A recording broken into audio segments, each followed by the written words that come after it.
Okay, I'm Vicki Arnett. Welcome to Tuesday Topics. And I'd like to introduce Dr. Bob Beatty. Dr. Beatty is the head of the department at Washburn, the chair of the Washburn Political Science Department. And really he needs no further introduction from the league because he's a frequent guest of ours. So Dr. Beatty, I'll turn it over to you. Okay, thank you. I'm assuming, Vicki, that you can see the PowerPoint and you can hear me. I can. Judy's nodding, so that's two people. So yes, can hear you. Let Vicki know if you can't see it, but we're assuming that. So I'm going to go ahead. So what I'd like to do is talk about a few things and then get into the questions and discussion for the second half, because obviously there's a lot going on and there's always lots of questions. And I was also asked to make sure to cover the Electoral College, so I'm going to make sure I'm going to do that. So what I want to do is go over some of the election-related and voting-related events of the last few months, and then look at the Electoral College, and then also take a look at some of President Biden's first 39 days, I believe, onward into the first 100 days, and then there's gonna be, I hope there's gonna be lots of questions, because I have questions myself. So if you don't ask them, I'll pose them, because there's gonna be other topics. But obviously from the picture on this title, that's me at the vice presidential debate, looking a little bizarre, and the whole election season has been unusual, but made more unusual by essentially the events that occurred around it, including this whole idea of election fraud, and even I put on the first slide, I'm sometimes as mystified as everybody else.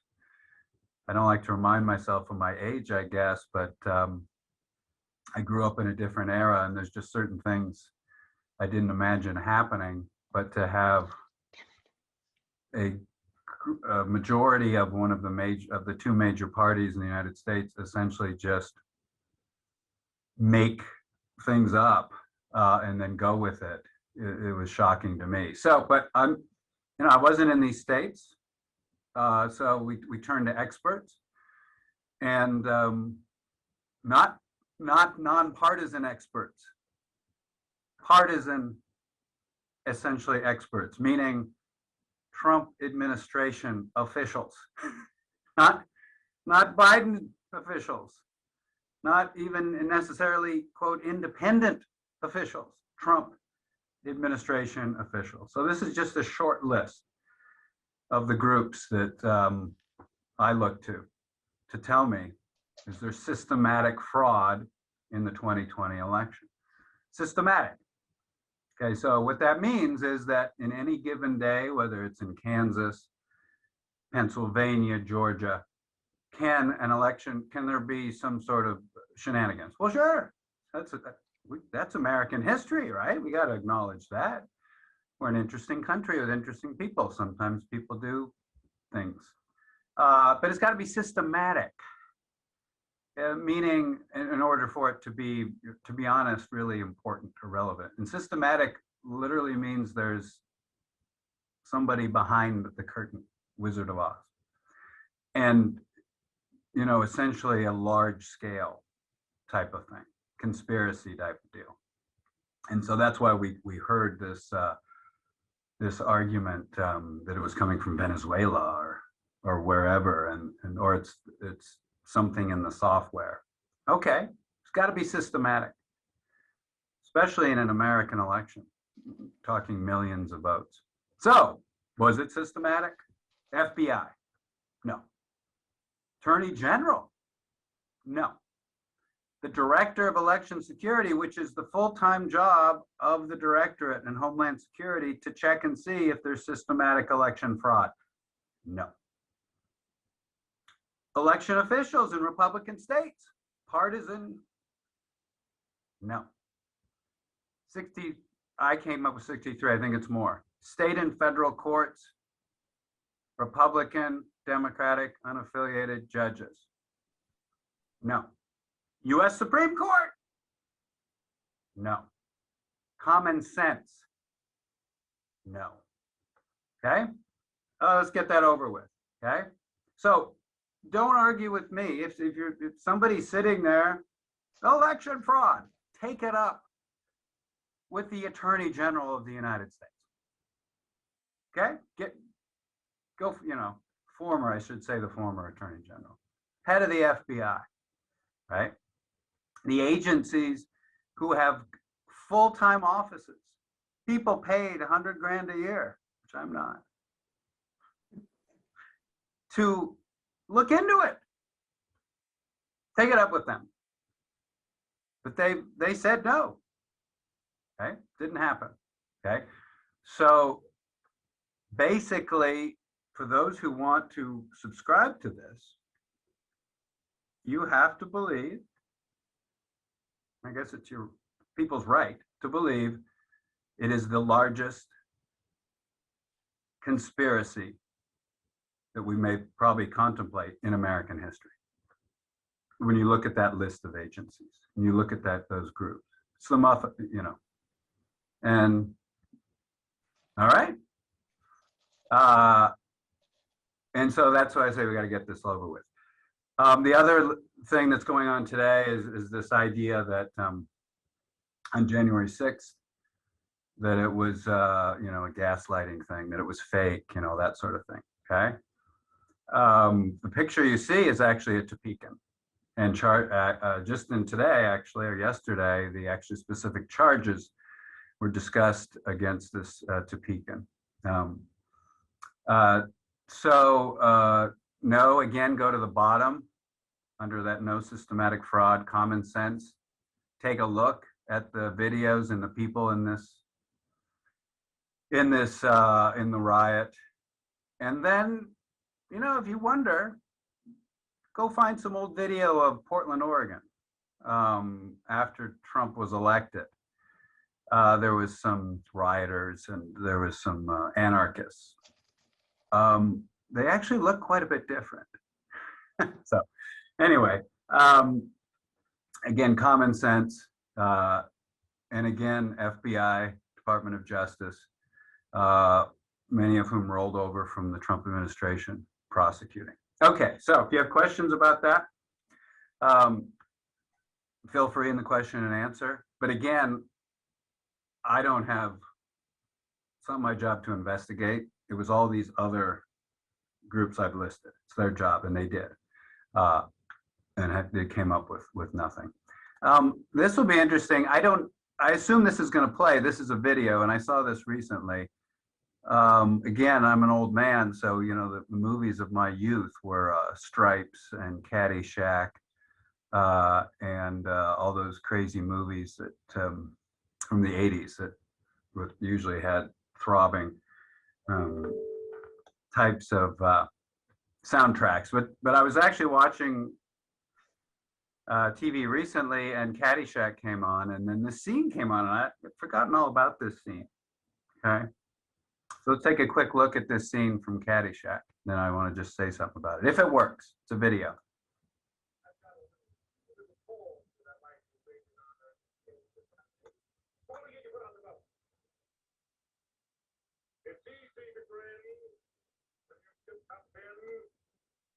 You've got the stock market beat.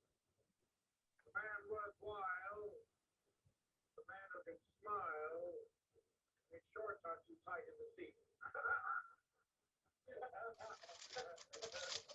Can you make it any louder? I'll try, but you may have to No, I can't make it any louder, but it's really a visual thing. Don't worry about it.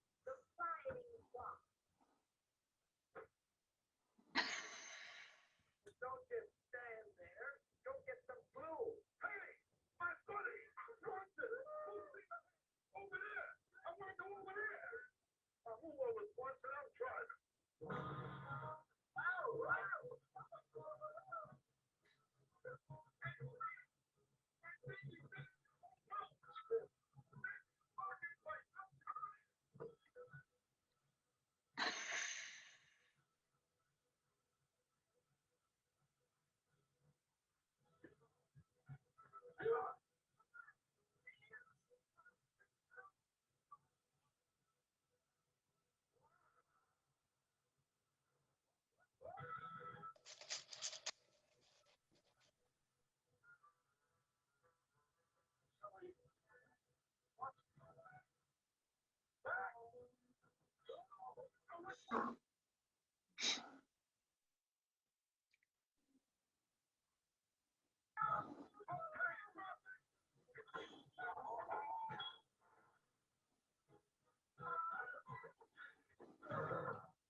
So what he says there is, hey, you scratched my anchor. I was watching this and thinking, so here's Rodney Dangerfield.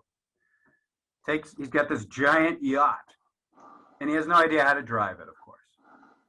No idea how to drive it. And he's careening around, he's hitting people, and they left out some parts where he, just causing total chaos. And there's this guy on a small little yacht, essentially minding his own business, Ted Knight. And Rodney Dangerfield comes over, drops, pushes the button, the anchor hits, and basically destroys the yacht. And he leans over and says, hey, you scratched my anchor. And I thought, well, that's what we've been witnessing, right? Trump, essentially sold himself, and you could argue got elected by the Electoral College as a, disruptor. Okay. Disrupting everything. But then when the disruption, like on January 6th, causes, essentially an insurrection, no blame. It's you damaged my anchor, right? You look at it and say, what do you mean? You dropped the anchor on the yacht. No, and the response is not my fault, your fault. So this complete changing of reality, right? And I know it's a weird thing, but that's what this scene reminded me of what we've been witnessing. So take it for what you will. Is kind of fun too. So I want to get into, we know the Electoral College. I always say it's an idea Vladimir Putin would love, because when I was a guest lecturer for the US State Department, I went around Russia lecturing on American elections, and I couldn't do it. I had to cut out the slide on the Electoral College, because I thought the last thing I need to teach the Russians is how someone can win an election with fewer votes. But that's what the Electoral College is. Okay, so most of you know how it works. To win the presidency, a candidate must win a majority Electoral College votes. States get Electoral College votes based on their House and Senate representation. So, for example, Kansas has 6 Electoral College votes. And it's not obviously the most votes wins, okay? So one important point is, what if no candidate gets a majority electoral votes? The election is thrown to the House of Representatives.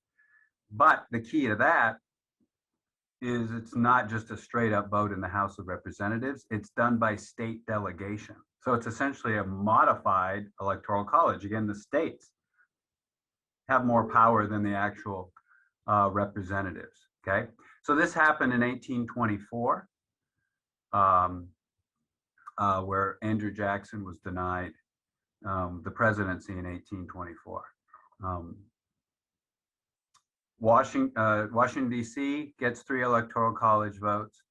48 out of 50 states have winner take all, or unit rules, but Maine and Nebraska do divvy it up by congressional districts.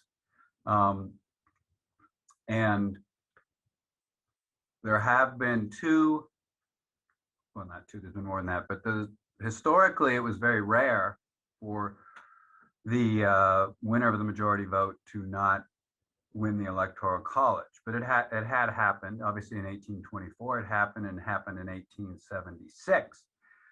And that one was actually, you could argue much worse than what happened this time around. So there's some history here in which they formed commissions to study the votes in these states. And then basically there was a bargain among the parties about who would become president as long as Reconstruction was stopped. So probably best we weren't around for that one, okay? Obviously in 2000, Al Gore won the most votes, but George W. Bush received more electoral votes, and it came down to Florida, in which I basically always argue Florida had no idea who won that election. And that's one of the dangers of the Electoral College, is that if it comes down to one state, it can be very likely that, or one or two states, that there's just a very slim majority in that one state. Whereas if it's a national vote, any given state it's going to take a lot more votes for it to be super, super close. But we'll never know really who won Florida.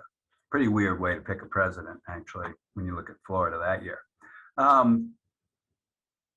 Obviously, it happened again in 2016, but it happened big time, meaning it wasn't Gore. Bush was actually, with a few 100,000 votes, but it was almost 3 million votes in 2016.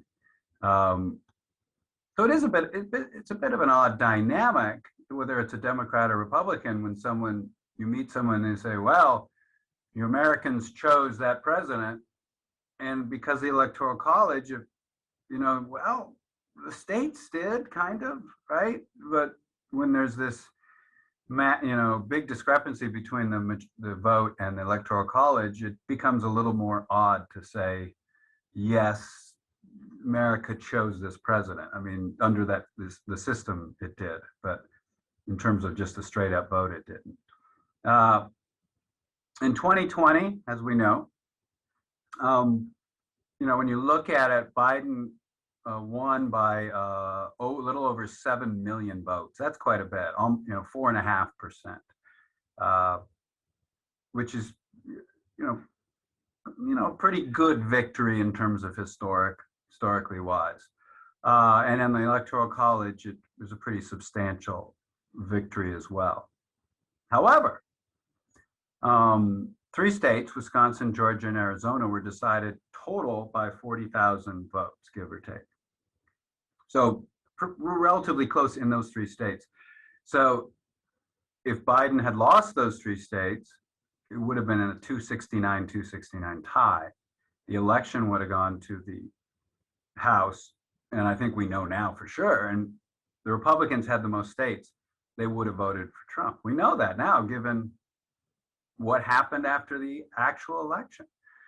So there would have been a president who lost by 7 million votes and almost 5%, who would have then been voted in by the US House.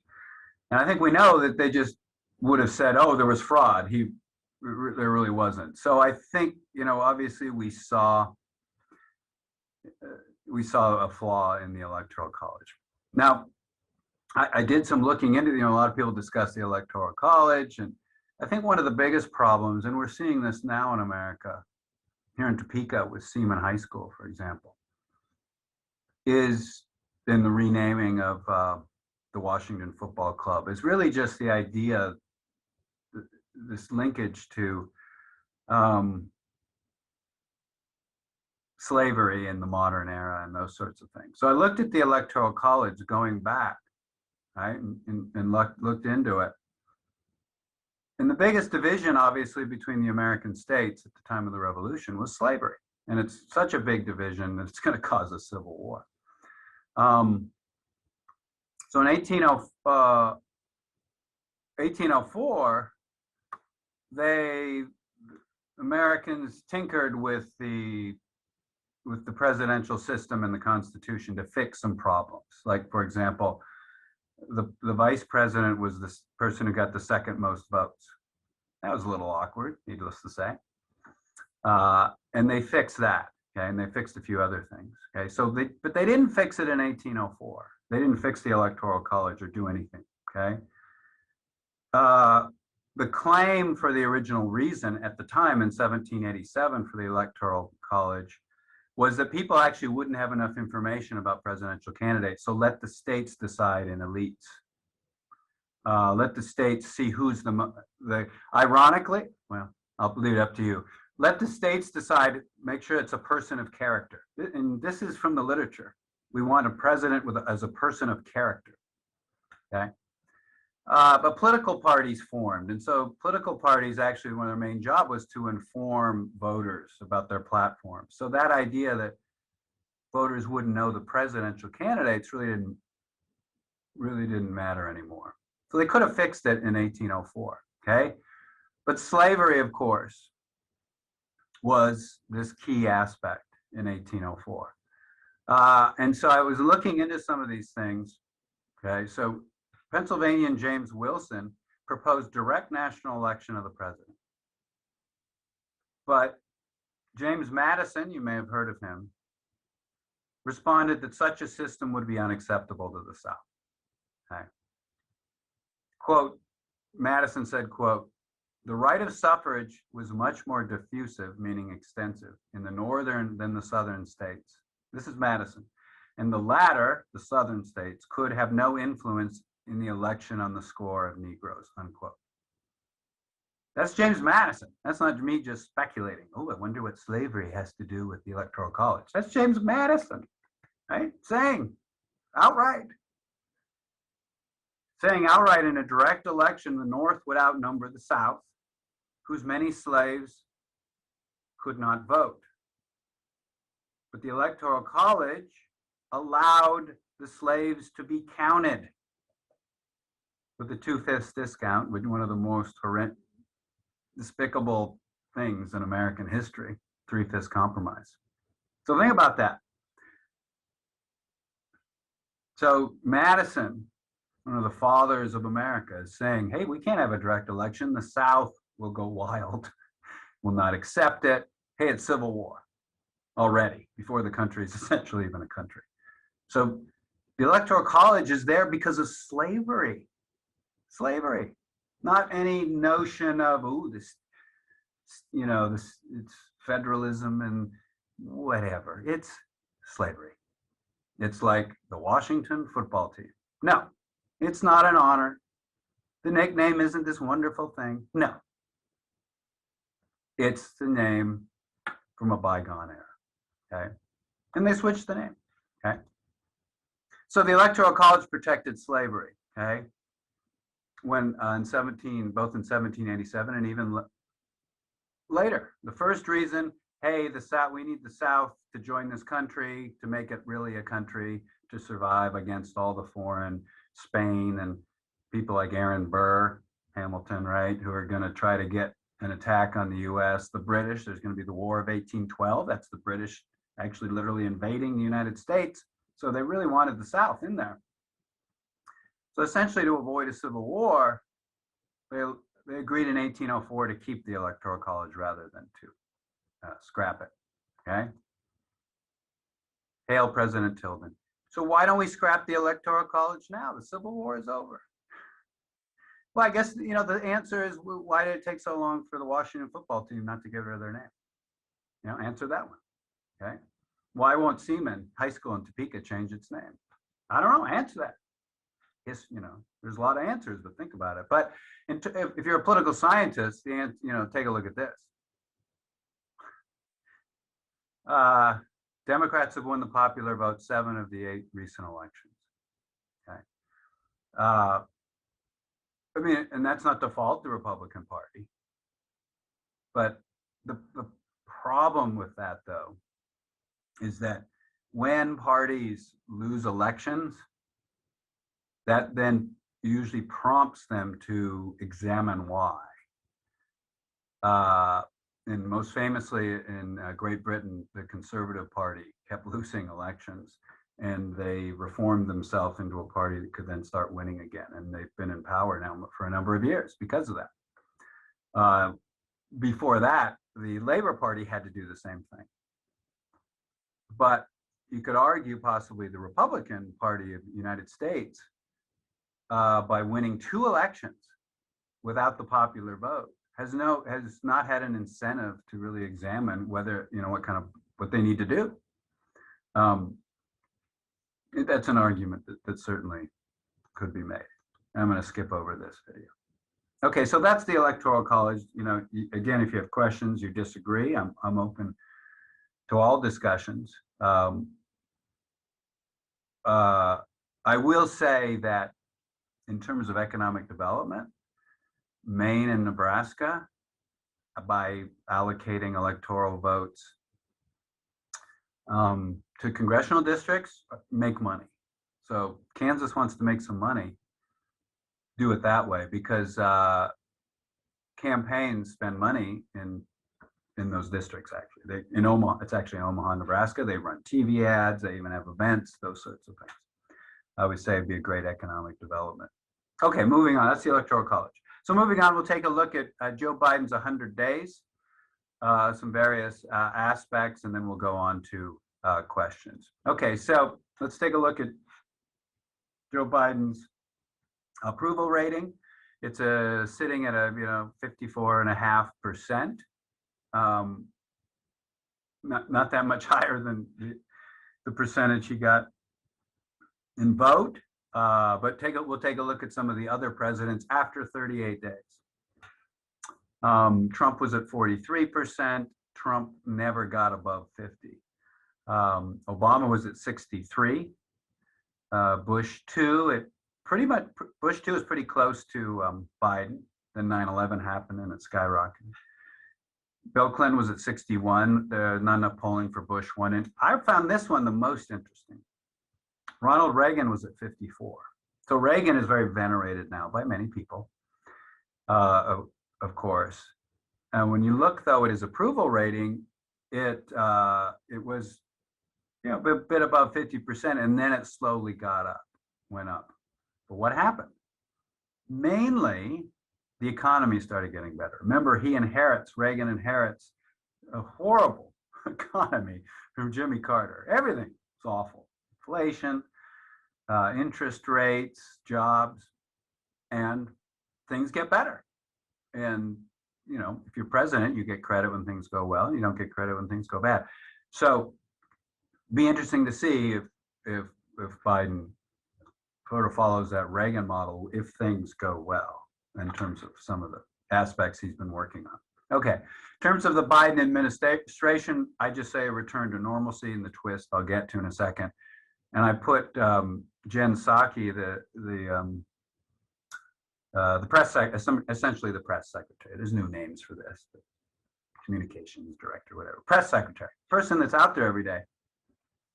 And this is what it was like when I was growing up, or maybe it wasn't that long ago, right? The press secretary came out and sort of acted normal.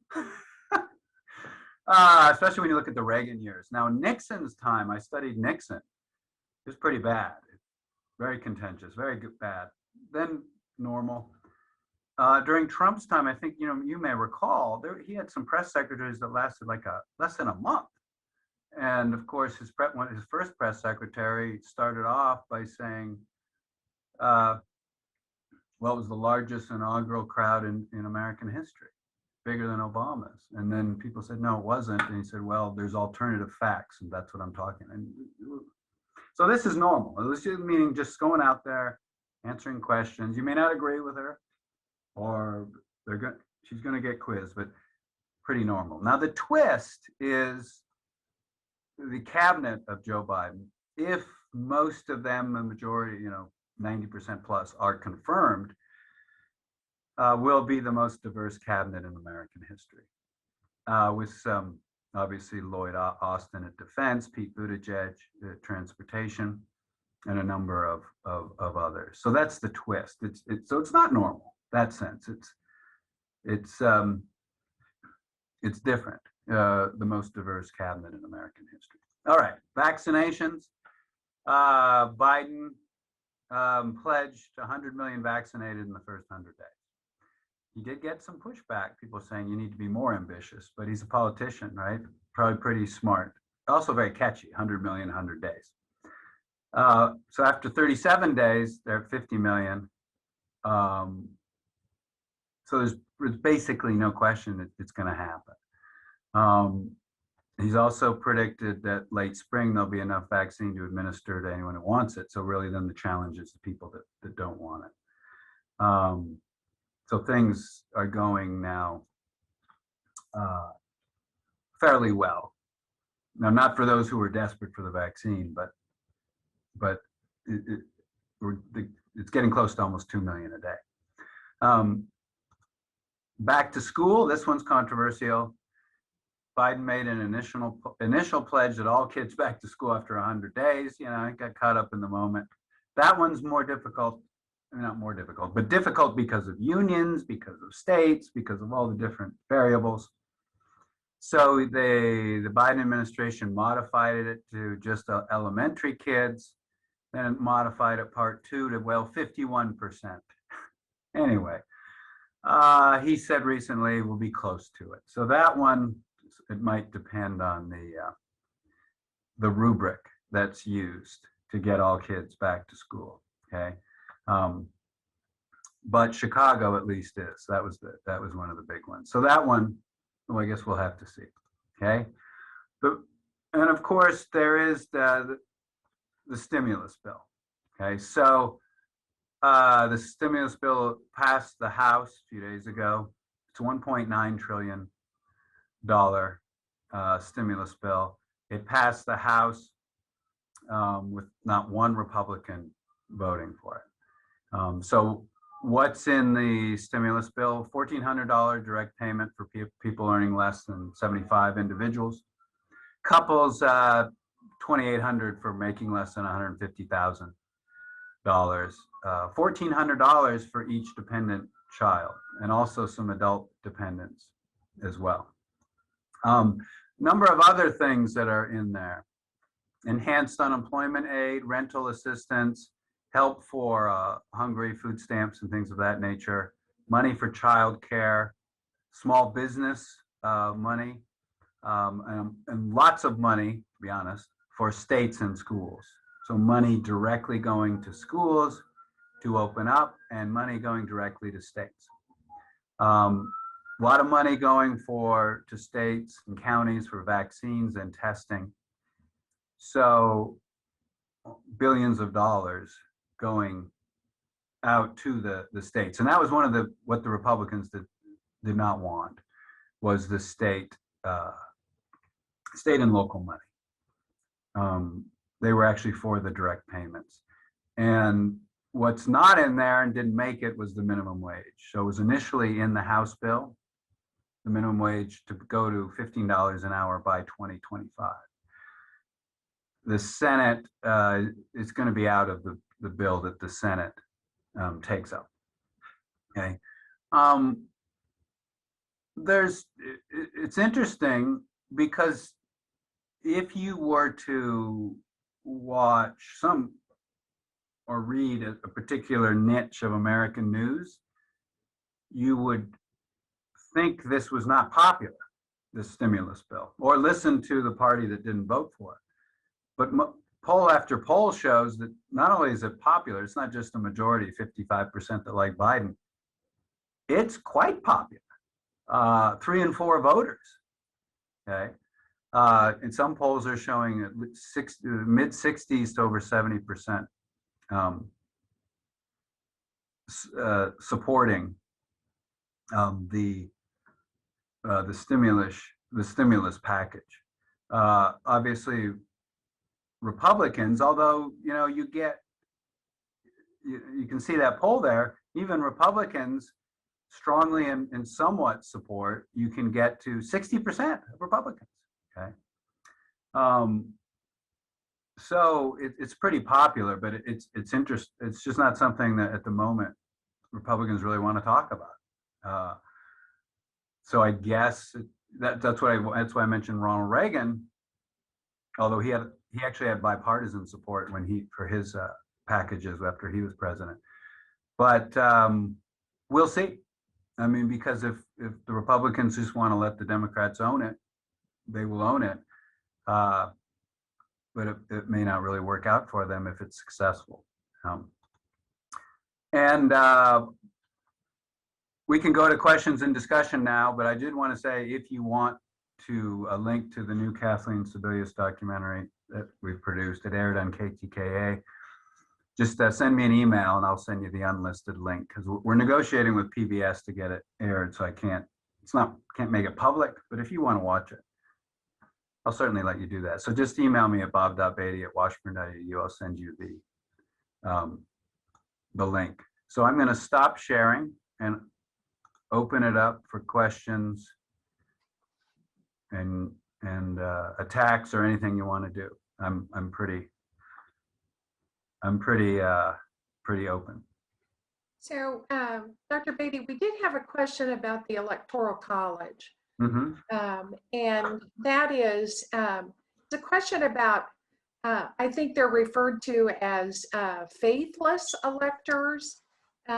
So how bound are members of the Electoral College to the state's vote? Good question. So here's how it works. So the party, let's say Kansas has 6 electoral votes. So the Democratic Party and the Republican Party each pick 6 people. And they actually, in some states, they're on the ballot. I can't remember if Kansas is. They literally list the electors, because that's really who you're voting for. And so they're almost always going to be, of course, the most loyal party members. So they actually then send in their votes. But by state law, usually it's whoever wins that state, right? But there can be faithless electors, because many states make it illegal to be a faithless elector. Well, if you're willing to pay a fine or go to jail, you can still mail it in, right? It doesn't get rid of your vote, okay? Because the Constitution says the elector sends in the vote. So I'm essentially saying that if that happened and it actually cost a president the election, it'd probably go to the Supreme Court. I have no idea what the heck they'd do. Which is, again, the whole system is kind of rickety. The Electoral College, we can see, is so rickety because it's sort of built up by these, by a very weak infrastructure. And that's another example. What if what if in a given election 20 people got together, they were electors, and threw the election against the candidate who won by 10 million votes? That probably could happen. So that's what they are.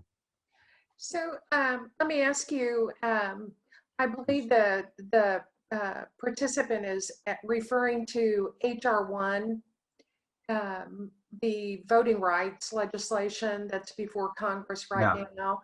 What's your opinion or thoughts about that? Yeah. So I almost put this in. I thought, no, this will come up in the discussion, and it's the League of Women Voters. So it's probably a whole other topic for Michael Smith from Emporia State or someone from Washburn. But so what we have is 2 things going on. In many states, including Kansas, we have Republican legislatures wanting to restrict voting in some fashion. For example, hey, if you're going to absentee vote, you need it notarized. I've seen that. Notarized, right? Donald Trump, even in his speech he gave a couple of days ago, essentially in stream of consciousness, said that absentee voters should only be for essentially illness or military. He voted absentee. That's why, you know, Rodney Dangerfield, right? But the point is restricting voting. And in some of the states, actually, they call them anti-voter fraud legislation, and included are fewer days for early voting, as if early voting, because their argument is, well, that vote sitting in the Secretary of State's office waiting to be fraudulent, whatever, right? So we have that going on at the local level, including Kansas. The federal level, we have the opposite. At the federal level, we have federal legislation being looked at to enhance voters' ability to vote, okay, in various forms.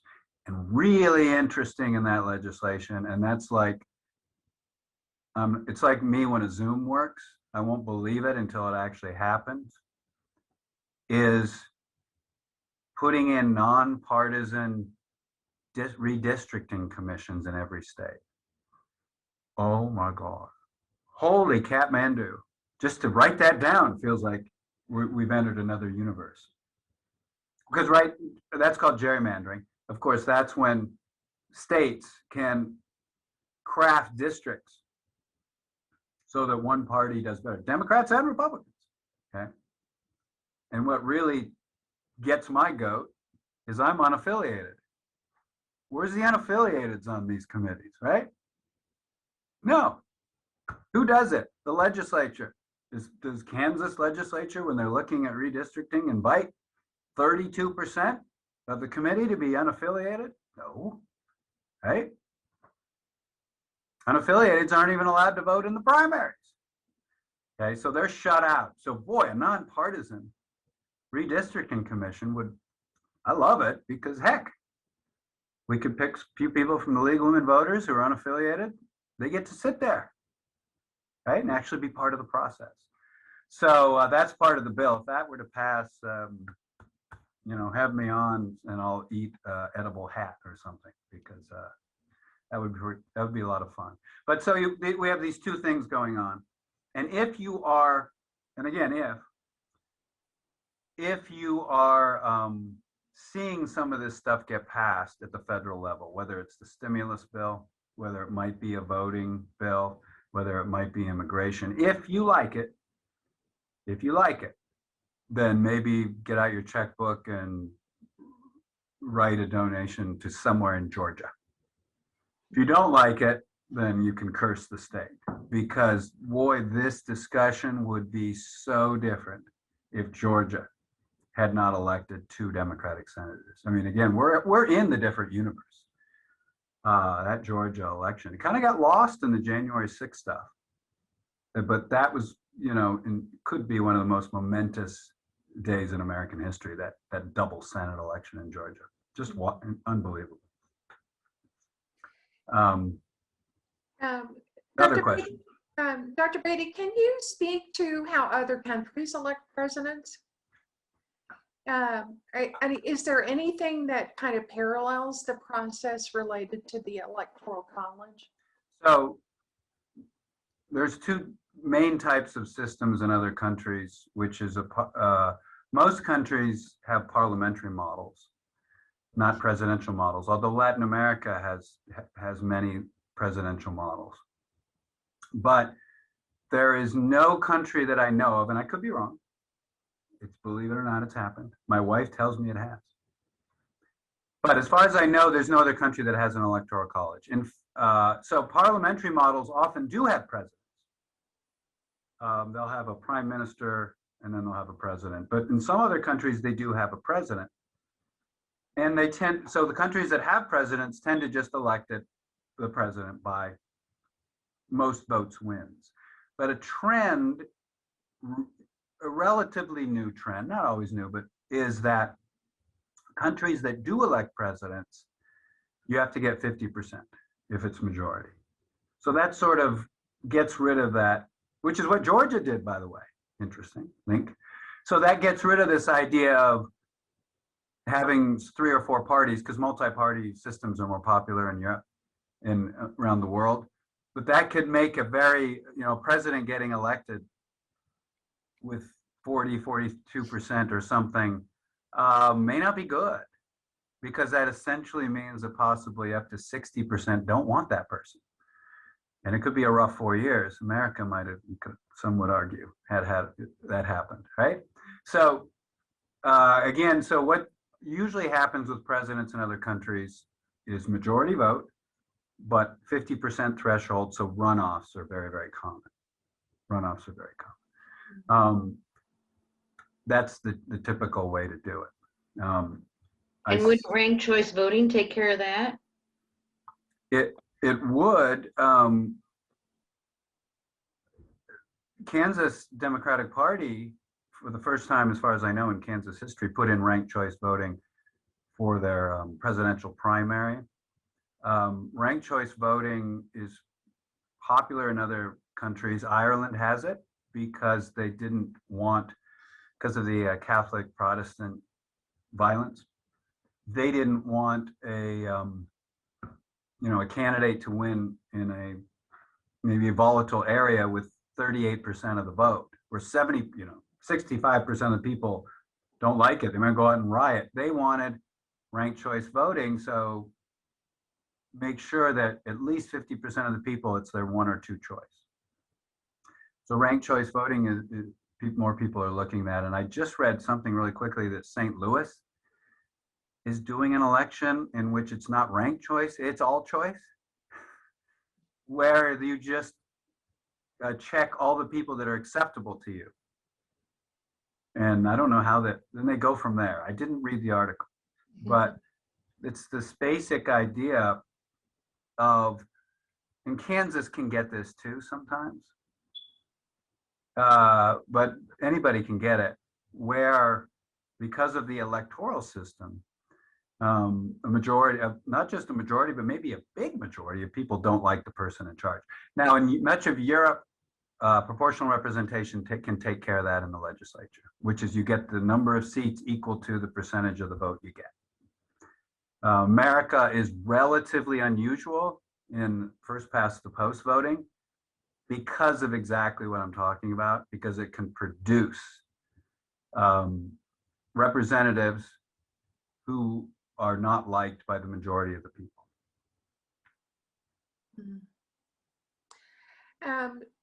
We had a question about, I'm going to try to frame it in the context of when your discussion about the importance of the outcome of the Senate election in Georgia.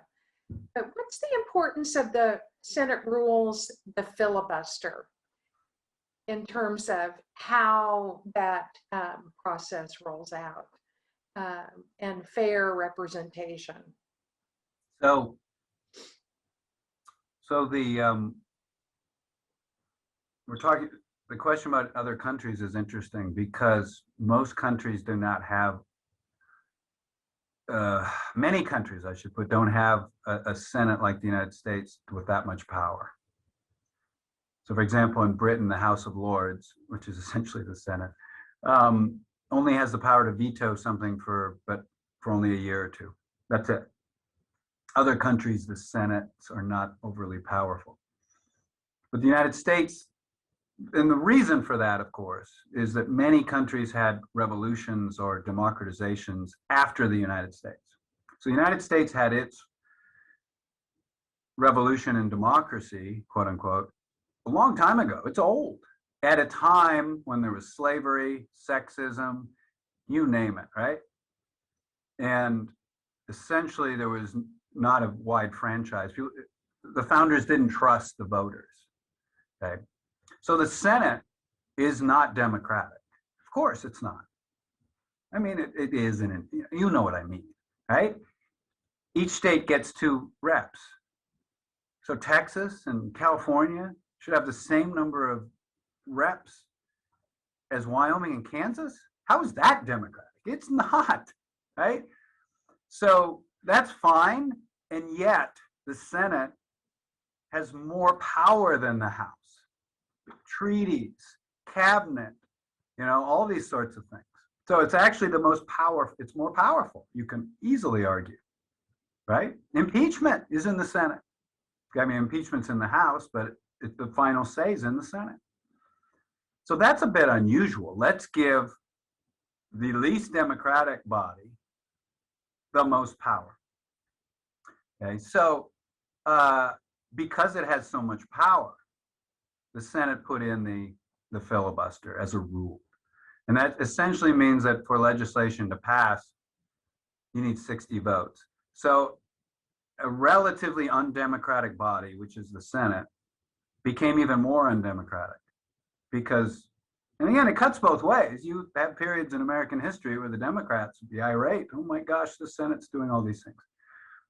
But essentially, when the majority wants to do something, right, and you can do all the math, you can find 40 states represented in the US Senate, and various models show you'd be shocked at how low a percentage of the US population it is. And they can block it, right? So, I mean, when you, so you got the Electoral College, in which the majority can't do anything, and then you have the Senate. So, but it's a rule, it's not in the Constitution. Democrats like Joe Biden don't want to get rid of the filibuster because they understand that if they lose the Senate, then the Democrats would use it. But a couple things, two quick things. One is that you can pass a bill with 51 votes under a special process if it's basically money. I mean, that's not much of a political science explanation, but it's called reconciliation. It's a way to get around the filibuster rule.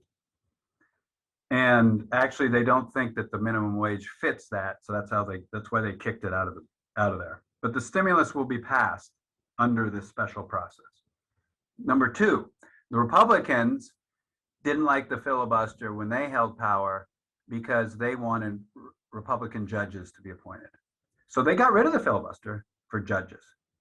So there's no filibuster for judges, and they pushed through this really high percentage of judges during the Trump years. But the Democrats can do that now if they want to. So there's two cases where there's no filibuster: judges and under some special money bills, big money bills, by the way. But something like immigration, that'll be interesting. Immigration, obviously there's big ideas about immigration. In 2013,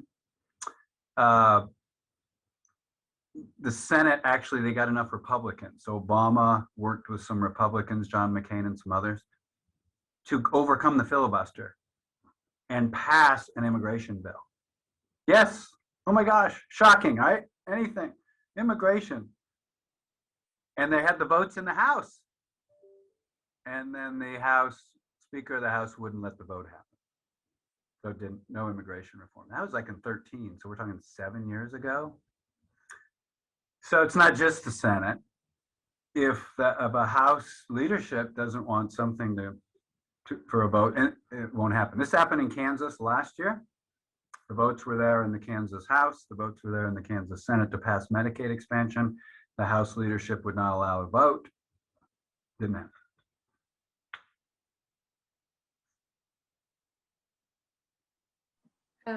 So I think we have time for maybe one last question. I want to ask you a little bit about apparently the U.S. Supreme Court is deciding a voting rights case today. That was information in the chat box. Somebody else want to speak to that, or? Yeah, I don't know about that. I'm not the Supreme Court guy. So, well, let me ask you about what's happening with the Kansas legislature and the